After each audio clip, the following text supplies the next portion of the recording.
What's up, gentlemen? This is Rising Phoenix Podcast. Podcast about how to rise up after your divorce. I'm your host, divorce coach, Michael Rhodes. Let's get into it.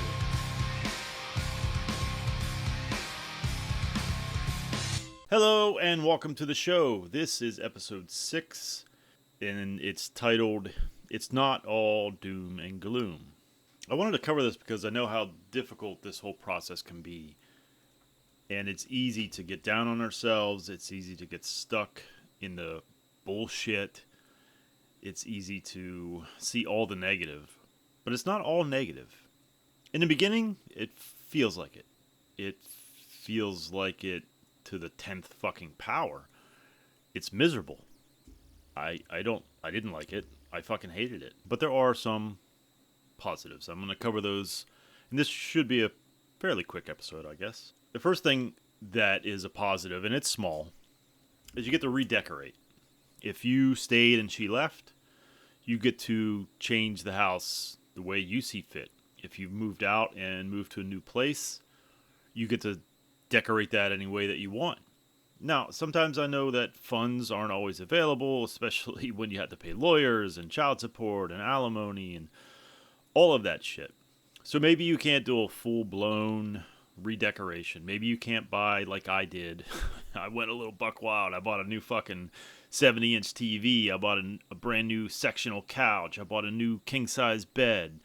What else did I do? I'm fucking deeply in debt, so maybe it wasn't the smartest thing, but fuck it. It helped me take my house back. And it made me feel better, for sure. You know, I even got new dishes and new cups. It was necessary, I felt. Again, financially, maybe it wasn't that smart. I probably could have done things a little differently, but I don't regret it. That fucking 70-inch TV is awesome. So that's the first thing you can do. You can redecorate. If you can't afford things, see if you can solicit some friends or go to a Goodwill, yard sales, Facebook Marketplace. It doesn't have to be new. It just has to be new to you so you can change your environment. And part of that redecoration is not just having new things. It's erasing the old things. And not to forget them, not to ignore them, but to move on from them. A, you don't need constant reminders of what was. Get rid of those fucking things, if you can. And B, you make it yours. It's like a fresh start. It was one of the things that I did that helped me. So I recommend it to you. It's not a huge thing. It's not going to completely change your life. You're not going to go from miserable to happy fucking go lucky just by redecoration. But it's a small step, and it's a good one. The second thing that you can do, the second positive, is you have the ability to transform your body. Now, if you're already in shape, congratulations. I was not. So I took the opportunity to work out. And sort of back to the redecoration, my fucking dining room is now a gym. I couldn't do that if she lived here, obviously. So that dining room that is a gym, I used that fucker a lot initially. And I put on some decent muscle mass. I've slacked off recently because of the podcast. Here it is, 12:35, Wednesday night, Thursday morning, and I'm pumping out one of these bad boys. So I probably should be hitting the gym, and I mean, I probably should be sleeping, but this has become my focus. But I did get a workout in yesterday, so I try to stick with it. But it was really, really important to me initially. It gave me something to focus on besides just the bullshit. Now, I didn't know about leaning into the pain or any of that kind of stuff, so it was a bit of a distraction, but it certainly was a confidence booster. When coworkers would say, "Hey, you look pretty good," how does that not make you feel better? It certainly did for me. So you have this opportunity that you didn't have before. Before, I would never have been able to not only transform the dining room into a gym, but I wouldn't have had the time. And now, fortunately or unfortunately, depending on your perspective, I have a lot of time. And like I said, a lot of my time lately has been focused on this podcast and the Facebook group, but I still have time. I certainly couldn't be up at 12:37 at night while she lived here doing a podcast. So transforming your body is something that is a positive that can be achieved. You can get in shape, you can look better, you can feel better. It's not a substitute for a family or a woman.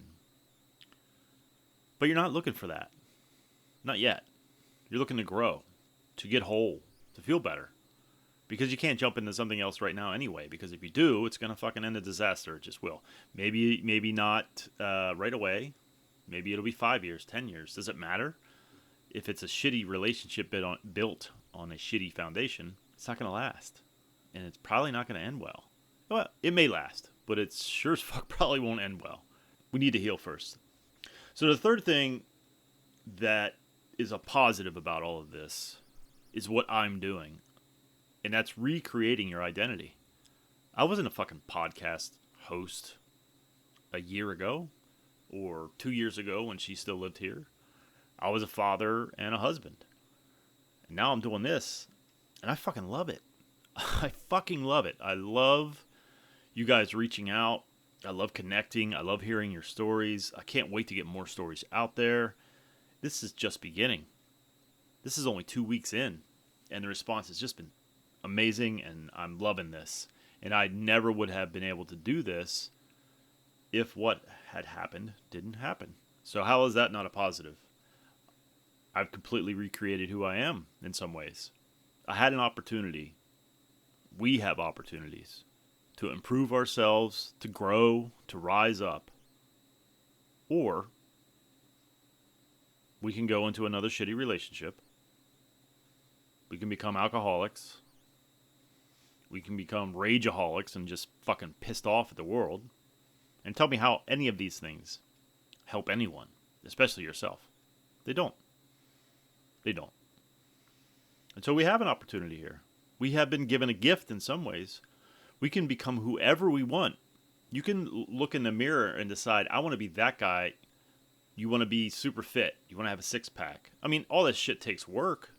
You want to have a podcast. You want to be an author. You want to be a fucking masseuse. What the fuck ever you want to do. You have the opportunity. Now listen, there are financial limitations, unfortunately.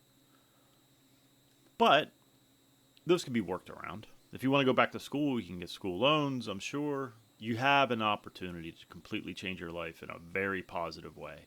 You have the opportunity to make something worthwhile out of the ashes of your former life.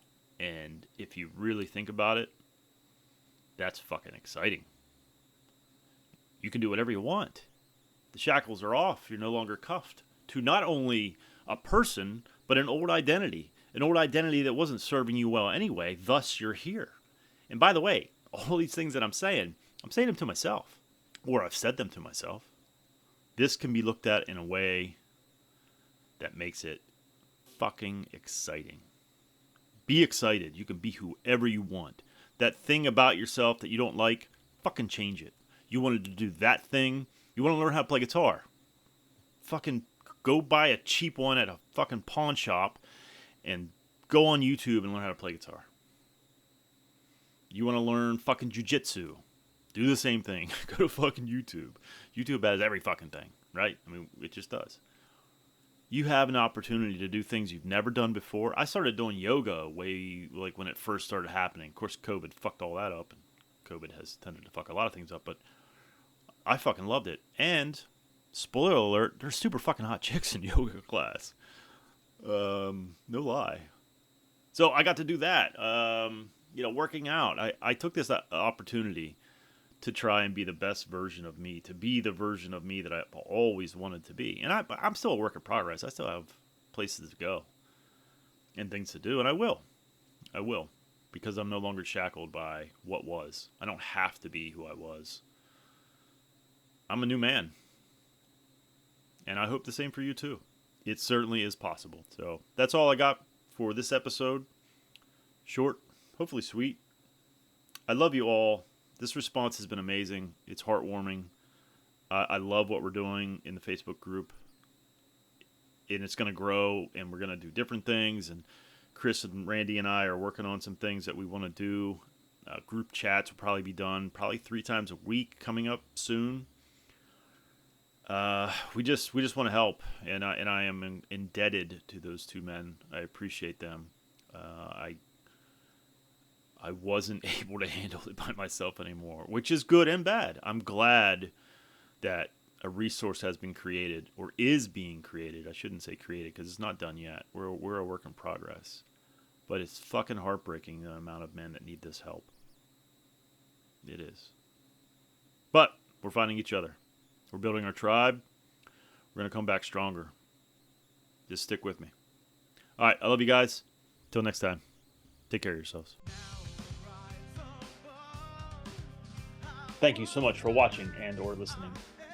Since my separation in July of 2019, I have done an incredible amount of work on myself.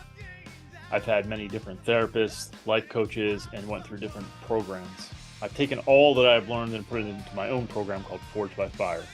If you are interested in having me help you navigate your divorce, please hit my website, risingphoenixdivorcecoach.com. I look forward to working with you.